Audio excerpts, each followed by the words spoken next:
I'm not going to introduce the Stephen A. Smith Show or whatever. This is just a take, okay?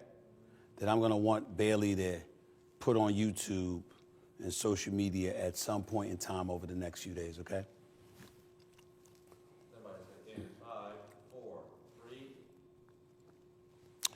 You know, as I sit here today, taping this particular segment about the world that we're living in, the political landscape that has unfolded before our very eyes over the last few weeks or so, specifically Donald Trump recapturing the presidency of the United States. There's a lot of people out there that are feeling very down and very sad and highly concerned about what the future holds. In case you haven't noticed, I'm not one of those people. Now, for the record, I didn't vote for Donald Trump. I didn't vote for him because I thought he was a divisive force. He was somebody that would create a bigger divide rather than galvanize folks and bring folks together.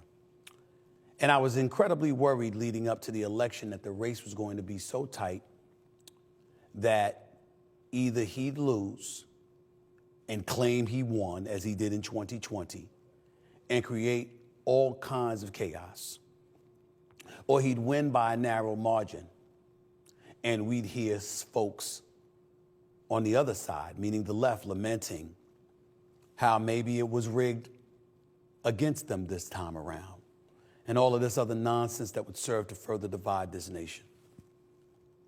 That hasn't happened. Donald Trump won the presidency convincingly. He did it by capturing more of the black vote, more of the Hispanic vote, sweeping the swing states, winning the popular vote as well as the electoral college vote, and essentially doing so in such convincing fashion that it also left the Republicans holding the House and the Senate come next month in January. In some people's eyes, that's reasons for negativity. I look at it as an opportunity. An opportunity for the Democratic Party to get their stuff together, and an opportunity for Donald Trump and his administration to live up to promises made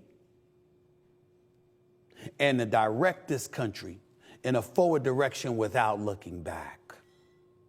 Let me get to the Democrats first, and I'll get to the Republicans in a second, because I want everybody to know that I don't root against any president, and I'm not going to root against Donald Trump. I'm going to root for him to be successful, so long as that success benefits everyone, not just the constituency he may be inclined to cater to. But before I do that, allow me to get into the Democratic Party by simply asking a question. Are you ready to entertain why you lost?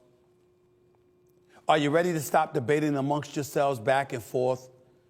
Did we go too far, whether or not we went far enough? Are you ready to concede that indeed you went too damn far with the identity politics, with woke culture, with cancel culture? Are you ready to concede that? Censorship and deplatforming folks, embracing far left, unpopular policy positions. Are you ready to admit that all of that was wrong? You would need to, because right now you look like a party that's lost. And I know there's a bunch of liberals out there that are raising holy hell, looking at somebody like me and others saying we don't know what the hell we're talking about. You know what we do know? You lost. Well, you know what we do know? You lost convincingly.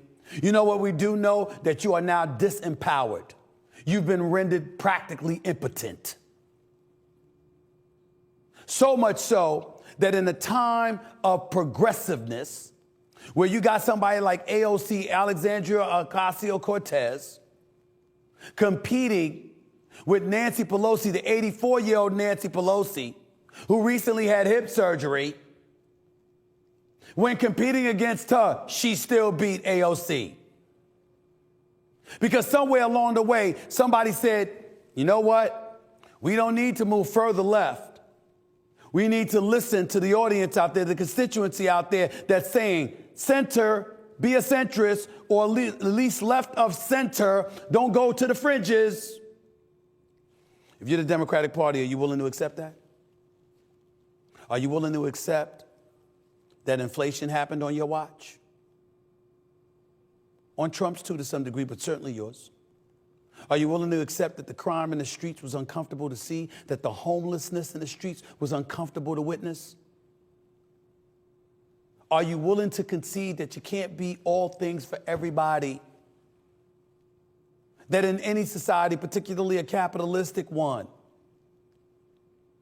that everyone doesn't get to enjoy the same fruits of one's labor? Are you willing to concede that, Democratic Party? Especially if you're somebody like Gavin Newsom in California. Because when you look at the high taxes, the price of food and gas, the money that comes out of your paycheck, the open borders, the homelessness, the crime in the streets where people getting out the same day they got arrested. When you see all of that, do you understand now how uncomfortable that is? Do you realize that people want to be safe and they want to earn an honest living? If you're the left, do you understand that that's what people want to hear in the year 2025? They don't want to hear about an insurrection from 2021. They don't want to hear about election denials. They don't want to hear about that. That's not what they care about anymore. It's not that they don't believe it didn't exist or anything like that. It's that it's the past. It's over. Now you got to get with the program. And if you're Donald Trump and you're the Republican Party, do you now realize the lofty position that you're in? Let's understand, ladies and gentlemen, that at this particular moment in history, the Republicans have an opportunity to own the political landscape for years to come. J.D. Vance is young. He ain't 78 years old like Donald Trump, going on 79. Marco Rubio, your Secretary of State to be, he ain't old. If you're Donald Trump, do you understand what times you have before you? You understand it was a mistake to even come to Matt Gaetz to be the Attorney General, right? You understand that with Hegseth, Pete Hegseth for Fox News, I'm not getting into his personal affairs and what he may have been guilty of or what he proclaims to be innocent of. I'm getting into a dude hosting a show on Fox News for the weekends. And suddenly he's going to be in charge of 3 million people with the Department of Defense. I'm saying, hold on. This is an opportunity, Republicans. This is an opportunity, Donald Trump. You've never been in a position in my lifetime where you had so many different communities willing to embrace you and feel like you might embrace what their beliefs are, what they feel, what they think is in the best interest of this country. You might not want to talk about Project 2025. You might not want to be fixated on being a pro-lifer. It ain't necessary anymore. Yes, Roe v. Wade has been overturned. You got a 6-3 conservative majority in the courts, the Supreme Court. You got all of that going on. But I'm looking at some other things. I'm looking at a GOP, how it's become a big tent party, how it's picked up prospects that were Democrats, alienated Democrats, like Musk, like RFK Jr., like Tulsi Gabbard, like Joe Rogan. I'm thinking about your message. How the Republican Party wants less of your money. How they want to spend less on government. How they want to cut waste. Are you going to be consistent with that message, Donald Trump? Are you going to be consistent with that message, J.D. Vance? Are we going to focus on what actually won you this election?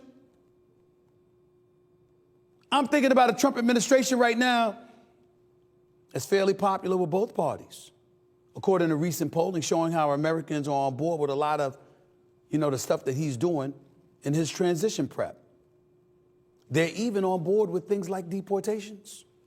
Now, they may not want mass deportations of just anybody, but do they want the criminals out of this country? Sure. Do they want the borders closed since over 12.5 million people were let into this country illegally? Sure they do. Are you going to be consistent with that, Donald Trump, or are you going to go overboard? I'm reading some notes here about the 119th Congress and how so much hinges on them. I'm thinking about the Trump and the GOP campaign message and how it was less about speaking directly to voter blocs and more about proposing common sense ideas that are good for all instead of just the people who vote for them. Do you recognize the moment that you have? If you're the Republicans, you have never been in a better position over the last 50 years. When I've given speeches and people would ask me about my vote, I would say I'm an independent, even though I mostly vote Democrat. But I would always say independent. Why? Because I want you to flatter me. Because I want you to know I'm open-minded to receive the flattering if you're willing to give it. I just never saw the Republican Party willing to give me that, like I saw this go round. But when Donald Trump comes along and he says, what do you have to lose? And it forces you to look at the Democratic Party, you got to pay attention. When he talks about less government spending, less waste, and keeping more of your money in your own pocket, and eradicating inflation, and making things affordable again, the price of food, the price of bread, the price of gas, etc. You got to pay attention to that. Instead of trying to guilt you into accepting anything that anybody throws along because they're touching your soul. These are the kind of things that hurt the party. Whether it's a Bernie Sanders, it's an Elizabeth Warren, it's an AOC or anybody else. Not to cast any aspersions on them because I'm sure they're good, God-fearing people that try to do the best and look out for the desolate and disenfranchised. But when you give everybody the impression that they're going to hell if they don't agree with you, that doesn't exactly help you compromise with the other side. And American people are tired of that. In the end, regardless of what we want to say about Donald Trump, here's what we have to look at. His reputation as a deal maker, bankruptcies notwithstanding, ultimately shows you that sitting across the table conducting business is something he's willing to do, which involves listening. And if he can get what he wants by giving you some of the things that you want, then everybody can end up walking away happy. I don't see this as a death knell for this nation. Am I concerned? Sure. Am I sure that Donald Trump will do what's right for everybody as opposed to just people who have fealty towards him? No, I don't. That's my number one worry with him. He's more interested in having loyalists than people who are ultimately competent enough and qualified for the jobs he'll put them in. Don't be dictatorial or authoritarian in that way. Have people who are committed to the cause, but people who are willing to get the job done in the best interest of the American people as opposed to yourself. If Donald Trump, dare I say, shows selflessness instead of selfishness, now that he has secured the presidency for another 4 years, and this is his absolute last term that he can be president, and he's concerned about legacy in a fashion that will enable him to say, hey, I want to make sure that I'm doing right by everybody. And that's how he comes across. The Republican Party will be in a better place. Minority communities in this country will be better suited as well. Because what it will do is force more of us to look in the direction of the Republican Party, which means that the Democratic Party will no longer be able to take us for granted, which means both sides would have to appeal to us in an effort to gather our vote. And to me, that only makes things better, more interesting. In a capitalistic society especially, nothing makes the world go around like competition. And I love that. That's what we need. That is what I'm wishing for in 2025 when it comes to our political landscape. I hope y'all received that message in the spirit that I was trying to give it to you. Hold on to it. Hold it tight. Remember what I said, because you'll see me talking a lot more politics in 2025. I'm just getting started. And if you know anything about me, I come out swinging. Remember that. Peace and love, everybody. Make 2025 a good one.